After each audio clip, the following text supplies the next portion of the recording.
اپنے سبھی سننے والے خواتین و حضرات کو سلام عرض کرتی ہوں۔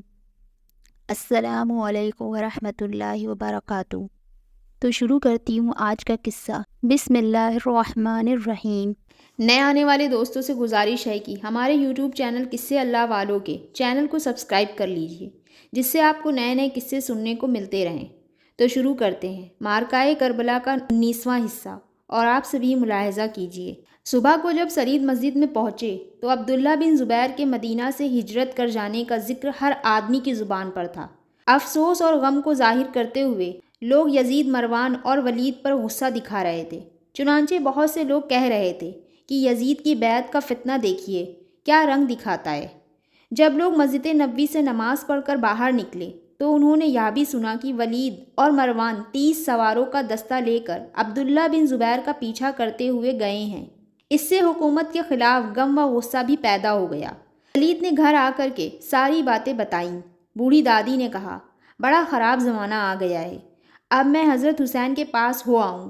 سلید نے بتایا، ہاں جاؤ دیکھو اب ان کا کیا خیال ہے۔ سلید کل کی طرح آج بھی سج دھج کر حضرت حسین رضی اللہ تعالیٰ عنہ کے مکان کی اور چل پڑا۔ بوڑھی عورت کسی کام میں لگ گئی۔ فاختہ ذکوان کے پاس بیٹھی تھی۔ اس وقت اس کی طبیعت بہتر تھی۔ بولا، فاختہ میں تمہارا شکر گزار ہوں، تم نے میرے لیے بڑی تکلیف اٹھا رکھی ہے۔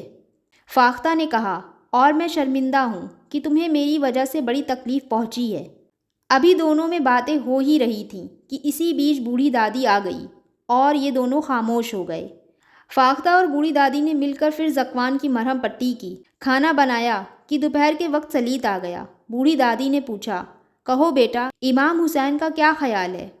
فاختہ بھی سلید کے پاس آ گئی۔ سلید نے کہا، وہ بھی ہجرت کرنا چاہتے ہیں، میرا بھی یہی خیال تھا۔ بوڑھی عورت بولی، وہ کہاں تشریف لے جانا چاہتے ہیں؟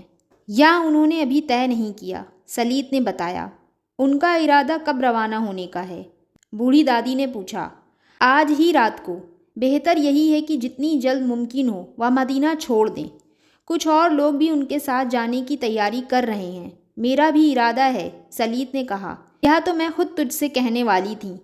تو ہی کیا، میں اور فاختہ بھی ساتھ چلیں گی۔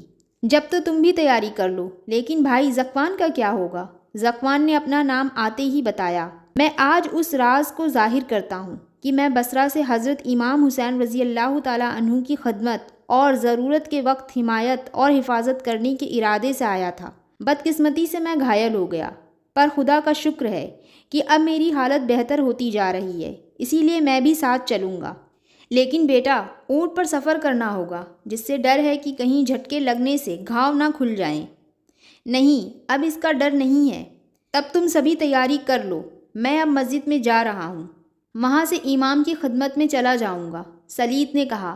سلید نے جلدی جلدی کھانا کھا کر مسجد کا رخ کیا۔ مسجد میں عبداللہ بن عمر رضی اللہ تعالیٰ عنہ بیٹھے تھے۔ مدینہ منورہ کے مشہور سردار اور بڑے لوگ اس وقت آپ کے پاس موجود تھے۔ سلید بھی ایک طرف جا کر بیٹھ گیا۔ لوگ حضرت عبداللہ بن عمر رضی اللہ تعالیٰ عنہ سے معلوم کر رہے تھے کہ یزید کی بیعت کے بارے میں ان کا کیا خیال ہے۔ عبداللہ بن عمر رضی اللہ تعالیٰ عنہ نے فرمایا، امیر معاویہ نے مغیرہ بن شعبہ کے کہنے پر خلافت میں وراثت کی شروعات کی ہے۔ یہ نہ صرف نئی بات ہے بلکہ نقصان دہ بھی ہے۔ اس کا نتیجہ یہ ہوگا کہ بھائی کا بھائی، باپ کا بیٹا اور بیٹے کا باپ گلا کاٹ دے گا۔ مسلمانوں میں بھائی چارہ باقی نہ رہے گا۔ میں نے امیر معاویہ سے اس وقت بھی یہی کہا تھا اور اسی وجہ سے یزید کی ولی عہدی سے انکار کیا تھا۔ آج بھی میں خلافت پر بیعت کرنے سے انکار کروں گا۔ خلیفہ وہی ہونا چاہیے جسے عام مسلمان چنیں، لیکن میں لوگوں سے یہ اپیل بھی کروں گا کہ وہ فتنہ و فساد سے بچیں، کوئی ایسا طریقہ نہ اپنائیں جس سے مسلمان آپس میں لڑیں۔ اس وقت مدینے میں تمام بڑے لوگوں نے متفق ہو کر کہا کہ اس کی صرف ایک ہی شکل ہے، اور وہ یہ ہے کہ آپ اپنا ہاتھ بڑھائیں، ہم آپ کے ہاتھ پر بیعت کر لیں۔ تمام حجاز کے لوگ آپ کی خلافت پر رضامند ہیں۔ حضرت عبداللہ بن عمر رضی اللہ تعالیٰ عنہ نے فرمایا، افسوس یہ ہے کہ مجھ میں خلافت کی اہلیت نہیں ہے۔ میں نے اپنے باپ حضرت عمر رضی اللہ تعالیٰ عنہ کو دیکھا تھا، وہ دن رات کام میں لگے رہتے تھے، میں اتنی محنت کب کر سکتا ہوں؟ میرا تو یہ ارادہ ہے کہ میں خانہ کعبہ میں جا کر اپنی باقی عمر عبادت اور ریاضت میں بسر کر دوں۔ کچھ لوگوں نے کہا، آپ اتنی عاجزی نہ دکھائیں، آپ میں اہلیت بھی ہے، محنت بھی کر سکتے ہیں، اور آپ سے اسلامی دنیا خوش بھی ہے، آپ انکار نہ کریں۔ لیکن آپ نے کہا، یہ سچ صحیح، پر میں اس بات کو کیا کروں کہ میری روح حکومت و خلافت کے نام سے گھبراتی ہے۔ ایک آدمی نے کھڑے ہو کر کہا، میں مکے والوں کا پیغام لے کر آیا ہوں، وہ آپ کی خلافت پر بیعت کرنے کو تیار ہیں۔